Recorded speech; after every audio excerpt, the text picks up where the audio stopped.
As you're being seated, you can find Psalms 131.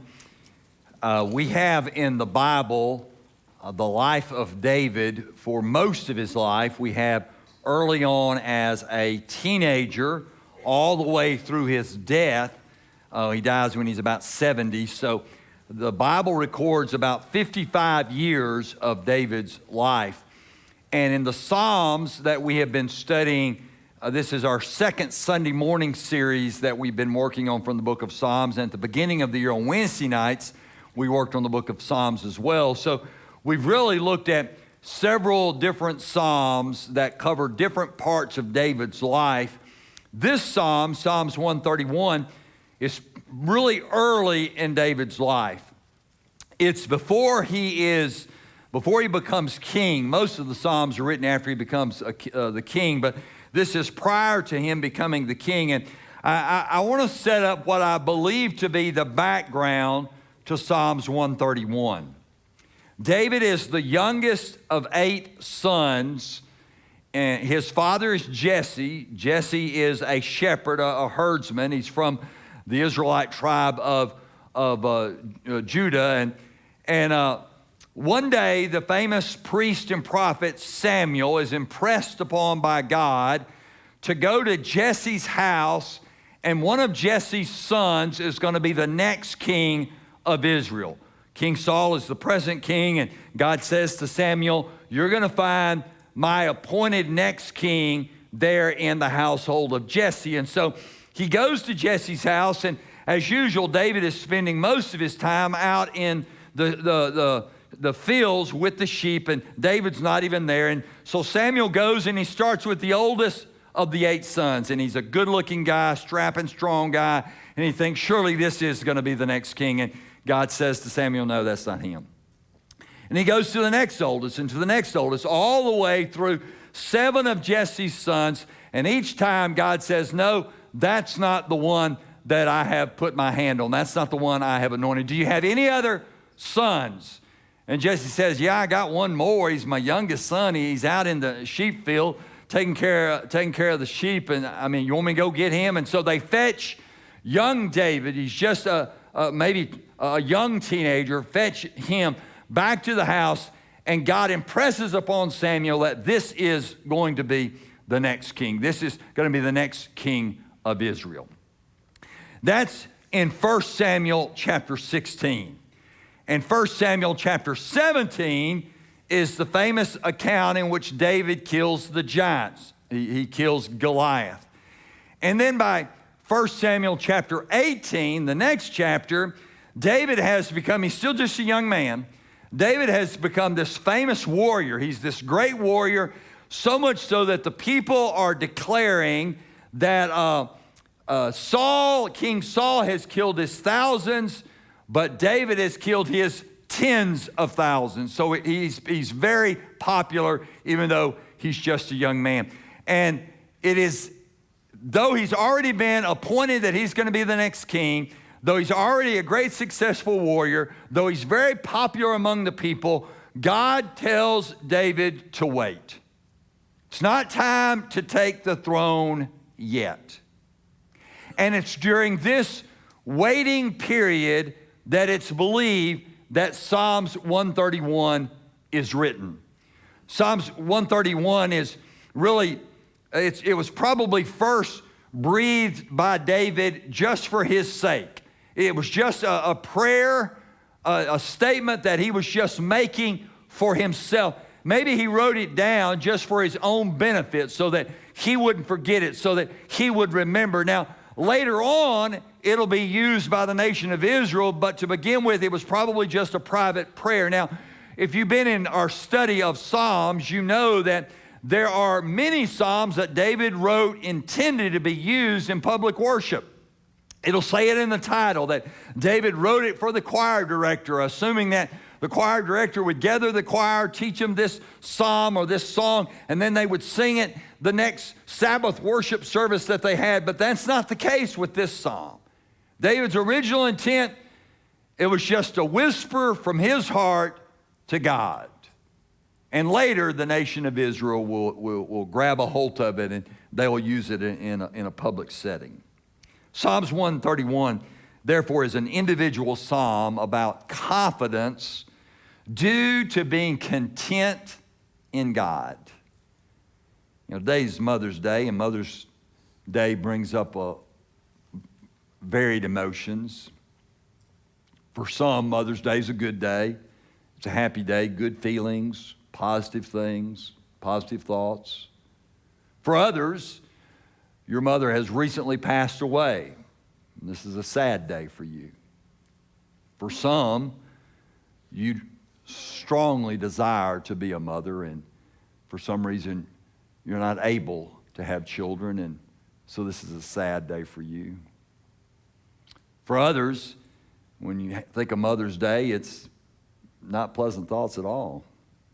You didn't have a good experience with your mom, a lot of regrets. Whatever the case, I believe Psalms 131 can speak to us, because it speaks to us about finding our contentment in God. And the key word to getting to contentment in God, to resting in God, the key word is the word humility. So today we're going to look at Psalms 131, and it's just 3 verses. You'll notice in Psalms 131, the title, and I'll refer to that here in a moment, but it says, a song of ascents of David. Then verse 1 says, David speaking, Lord, my heart's not proud. My eyes are not haughty. I do not get involved with things too great or too wondrous for me. Instead, I have calmed and quieted my soul like a weaned child with its mother.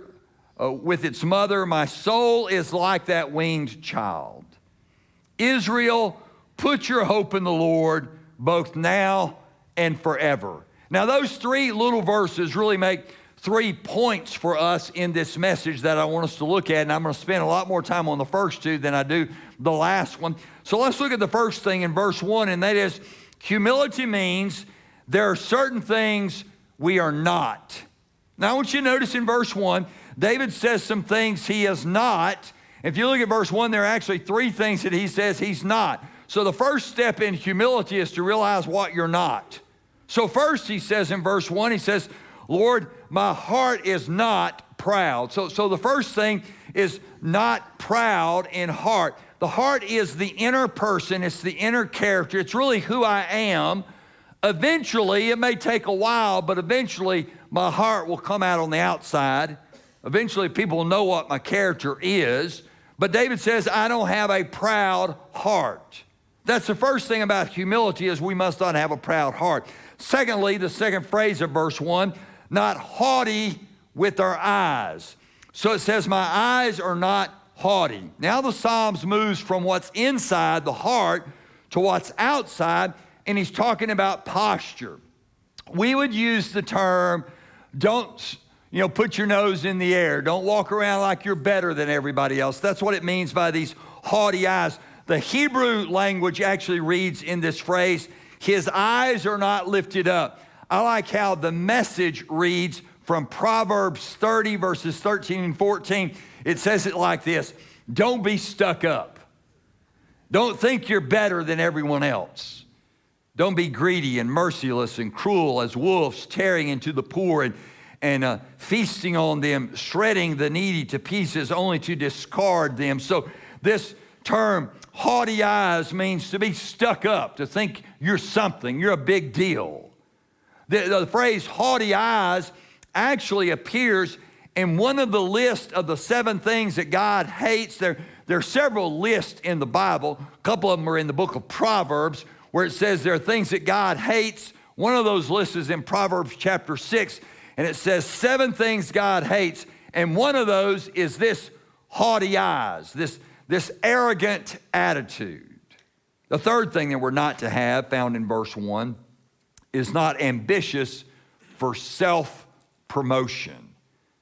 So David says towards the end of verse 1, he says, I don't get involved in things that are too great or too wondrous for me. So he knows when he just needs to wait and set back. Now, there are at least 2 different occasions after David was anointed by Samuel to be the next king. There are 2 different occasions in which he has the chance to kill King Saul. Both of the stories are very similar.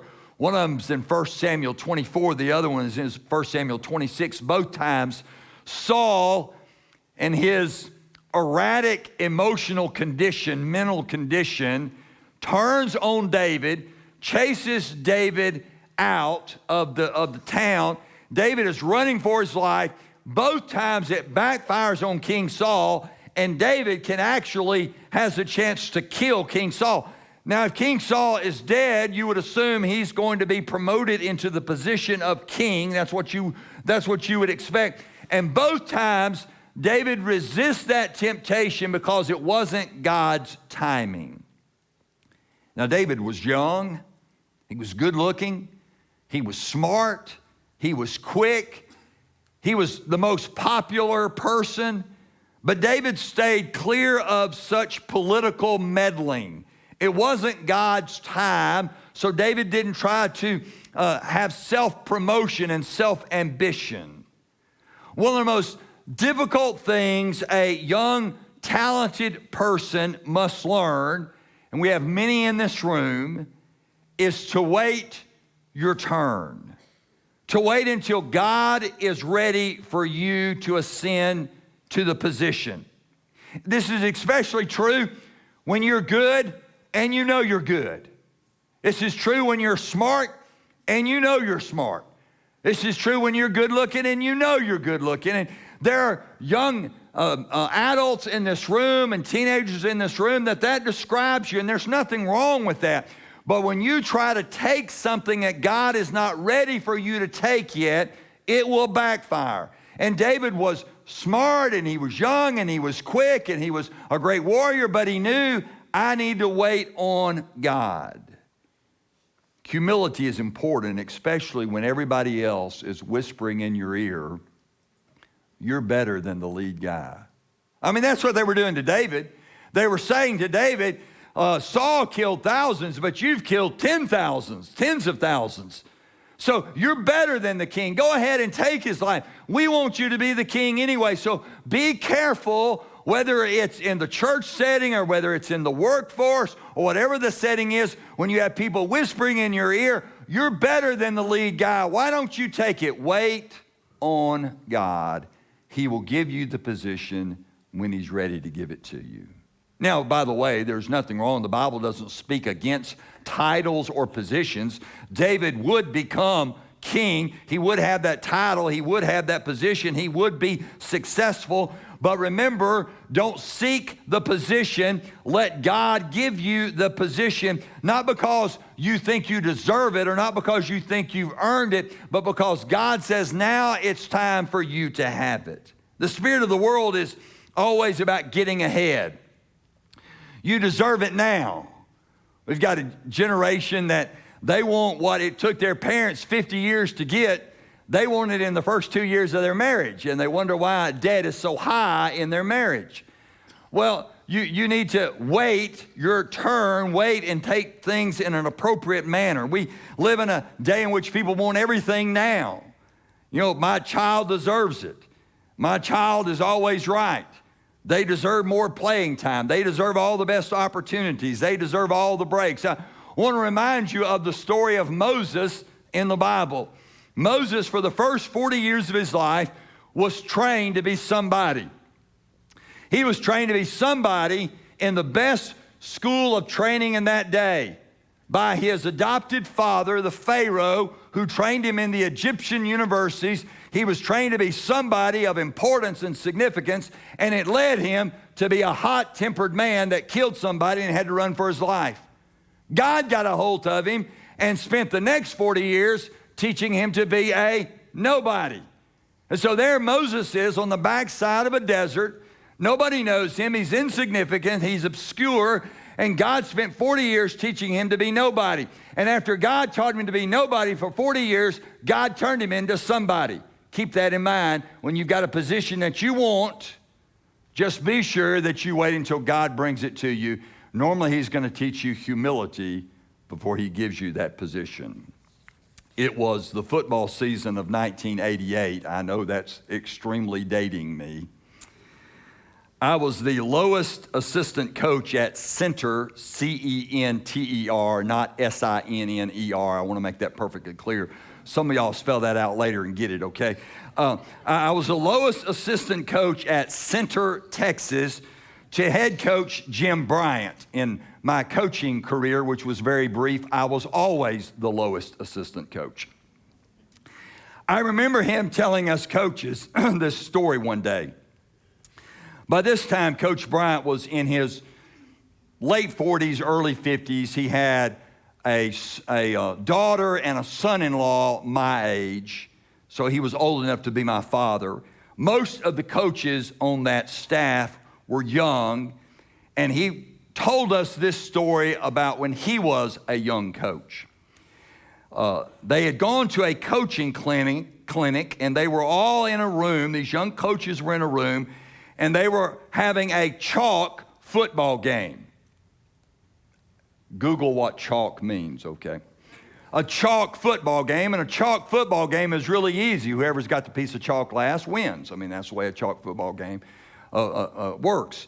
But all the coaches, Coach Bryant tells the story, all these young coaches are up there, and they've got their chalk, and they're doing this defense against this offense, and this offense against this defense, and they're just showing how smart they are and how brilliant they are. And the whole time that these young coaches are doing that, Darrell Royals, now only the old people in here will know that guy. He was the greatest coach that the University of Texas Longhorns ever had. Darrell Royals was in the same room, quietly sitting, not saying a word. And Coach Bryant said to us, young coaches, years later, he said how foolish we were to even open our mouths in front of such greatness. We had a chance to learn from one of the greatest coaches ever. We were too busy showing how smart we were, and in doing so, we showed our own stupidity. Sometimes you just need to be humble and listen to the people around you instead of trying to show how much you know. So humility means there are certain things that we don't do. Secondly, found in verse 2, our humility demonstrates our confession of trust. So when I'm humble, what I'm doing is I'm saying by my actions that I trust God. I'm confessing that I trust God. Verse 2 is the key simile, or if you want to use the term illustration, it's the key illustration in this brief little psalm. It's an illustration of a child that has been weaned from breastfeeding and is peacefully resting in the mother's arms. And David says in verse 2, in the same way, he peacefully rests in God's arms. I like how the contemporary English version reads in verse 2, it says this, but I have learned to feel safe and satisfied, just like a young child in its mother's lap. Just as a weaned child doesn't want milk anymore, doesn't need milk anymore, just wants to be close to his mother. So true Christ followers need to get to the point in our life in which it's enough to be close to God. We don't have to ask God for more money. We don't have to ask God for less sickness. We don't have to ask God to solve all of our problems. It's just enough to climb up in God's lap and be close to God. Eventually, that's what God wants, is not to be some spiritual Santa Claus, but for us just to rest and have a quietening of our heart because we're close to God. Now, this analogy that's used in verse 2 uses a female term to describe God. It describes God as a mother. There are both female and male terms used in the Bible to describe God. Don't panic over that. That shouldn't bother us any. God is God. What I mean by that is that God is spirit. And so there are no female or male terms all put together that can adequately describe God. God is bigger than all the female terms used to describe him, and he's bigger than all the male terms used to describe him. And so the writers of the Bible from time to time, depending on what they're trying to communicate, will communicate God in male terms and female terms. That doesn't mean that God is male or female. It's just the way that he is being described. God is God, and that's enough. We need to leave it at that. In this case, it's a female term, and it's a wonderful female term. It's a child that doesn't need milk, has outgrown that, just wants to sit in mom's lap, just wants to climb up and be close to God. And David says in verse 2, that's how he is. He's content. Yes, he could have taken the throne. He could have killed King Saul. He could have got the king out of the way and elevated himself in that position, but he's content. He doesn't need that. He has God. That's all he needs. Jesus also used a female term to describe God. It says in Matthew 23, verse 37 from the Contemporary English Version, it says, Jerusalem, Jerusalem, this is Jesus speaking. Your people have killed the prophets and have stoned the messengers who were sent to you. I have often wanted to gather your people as a hen gathers her chicks under her wings, but you wouldn't let me. Now that is a beautiful analogy of what God wants to do. Just like a mother hen, when the chicks scatter, will gather them underneath her wings for warmth, for comfort, and for protection. God wants to do that for you. You may have scattered from God. You may be wayward from God. Oh, it's not like you've committed any of the 3 big Baptist sins or anything. You know, you're okay with that. But you're scattered from God.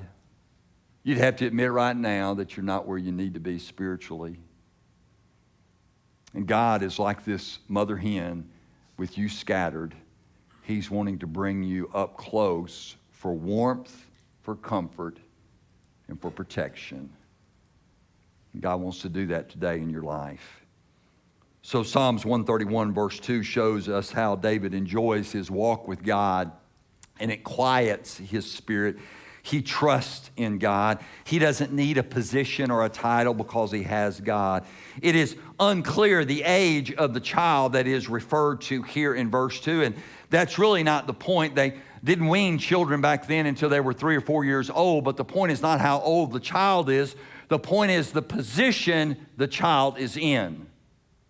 So for you, the point isn't so much how old you are in your relationship with Christ. You may have just committed your life to Christ this week, or maybe you committed your life to Christ 45, 50 years ago. It doesn't matter your age. What matters is your position in relationship to God. That term weaned child means one having been dealt with fully and adequately, one who is totally satisfied, who has no needs and no wants. This psalm is a part of the Psalms of Ascent.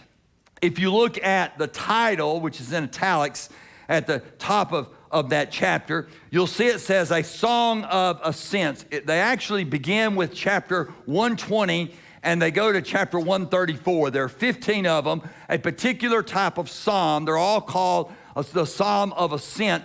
And these psalms are believed to be used for traveling.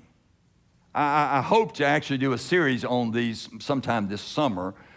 They were songs that were sung while they traveled. Now, the first congregation remembered this. Larry's the only one going to remember it in this service. But you remember before phones and DVD players in your vehicles and everything, you sang songs. You played games when you traveled. Well, when they traveled, they sung these songs, and they're called songs of ascent because Jerusalem was considered to be higher than wherever they were coming from, both geographically, but more importantly, spiritually, it was considered to be high. So whatever town they were traveling from, they would go for these religious festivals. They would go up to Jerusalem. And then when the exiles returned from the Babylonian area in Nehemiah and Ezra's day, they came up to Jerusalem, and they would sing these songs as they were traveling, going to the city of Zion, this holy city, this place that in their minds represented the greatness of God. When they traveled there, they sang these songs. And it's believed that Psalms 131 was actually a song that a mother would sing as she carried her child going to Jerusalem. Whether it was a festival or whether it was returning to Jerusalem after being in captivity, she sang this song. The reason David in this psalm is not overly ambitious, he's not overly driven, he's not self-sufficient, he's not autonomous, is because he's thoroughly content in depending on the Lord. That's all he needs. I wonder, am I content just to be close to God? Or do I always metaphorically have to have my hand out? Do I always have to be asking for something? Do I always have to be wanting a better job? Do I always have to be wanting more money? Do I always have to have a nicer car? Do I always want my kids to have success in this? Or can I just be content that God, the creator of the universe, says, come on, climb into my lap, be close to me? That leads me to the third thing to look at. It's found in verse 3. And that is, I'm called to live in humility by putting my hope in God alone. So what happens if you can envision this background here? David is so successful. He's young, he's talented, he's good looking, he's a great warrior, he's killed the giant. Everybody's saying how popular he is. He's killed his 10,000s. So he's resisted the temptation. He says, no, I'm waiting for God to give me the position. I'm not going to force it. But the people are still wanting him to be king. They're still crying out his name. And so verse 3, almost like an afterthought, he turns to Israel and he says, Israel, put your hope, not just me, but you put your hope in the Lord both now and forever. David, in certain periods of his life, illustrated this humility and depending on God really well. But there were other times in his life he didn't do so good with it. In this passage, he waited for the throne. But decades after this, he would not wait. He would grasp after another man's wife, and it would result in a failure and fall into sin that would have terrible consequences for years to come. So David did not perfectly fulfill this verse. But Jesus, on the other hand, he perfectly demonstrates this attitude. Think about the episode in the Garden of Gethsemane. That's a garden just inside or the outskirts of Jerusalem. He goes there just hours before the trial and the crucifixion. The story goes like this. He calls his disciples to come in the garden with him. Then he calls Peter, James, and John, his three closest friends, to go deeper into the garden, and he asks those three, pray with me. It's a very hard time. I need you to pray for me. Then Jesus leaves those three, and he goes to the very deepest part of the garden, and he prays. The prayer is something like this: God, if there's any way this cup can pass. And in other words, if there's any way other than the cross that forgiveness can be provided for humanity, if there's any way the justice of your holiness can be satisfied other than the cross, God, if there's a plan B, I would choose it. God, plan A doesn't look very good. Plan A looks like it's going to be embarrassing. It's going to be shameful. It's going to be painful.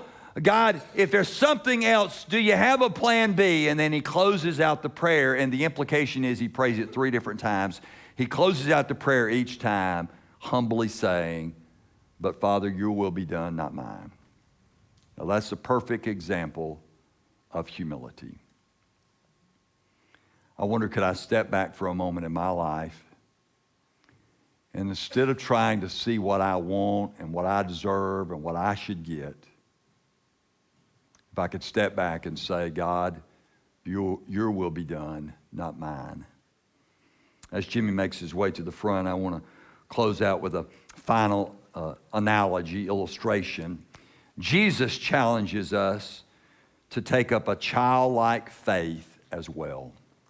Just as David said, I'm like a child. I'm just trusting in God. Well, Jesus used that same term, about trusting in God like a child in Matthew 18, verses 3 and 4 on the screen. So you stay with me. I want to spend a little time on the first part of this. Jesus said, truly I say to you, you see it on the screen, truly I say to you, unless you are converted and become like children, you shall not enter the kingdom of heaven. Let me just show you a few things real quick. Look at the word converted. It says, unless you are converted. That is Matthew's favorite word to describe being a Christ follower. Now, John, in the famous John 3, he says, be born again. Paul, in his writings, his favorite term is to be saved or salvation. Matthew's favorite word is convert or conversion or converted. And it means I was one thing and I've been converted to something else. And this verse says that unless you are converted and come as a little child. Now, what does he mean by that? He means to come humbly, completely trusting, not depending on yourself. And there's some people in this room that's what you need to do. You've been depending on how good you are and how you treat other people and how often you come to church and how moral you are, and you need to come as a child and just say, I don't bring anything to the table, but I just trust the Heavenly Father. I trust Jesus. And Jesus says the only way you're going to be a part of the kingdom of heaven is you've got to be converted by coming as a child. Then verse 4 says, whoever then humbles himself as this child, he is the greatest in the kingdom of heaven. David, as a young man, knew, I don't need to pursue greatness. God will give it to me when he's ready for me to have it. You don't need to pursue greatness. Greatness comes to the one who is humble. So would you humble yourself in that way?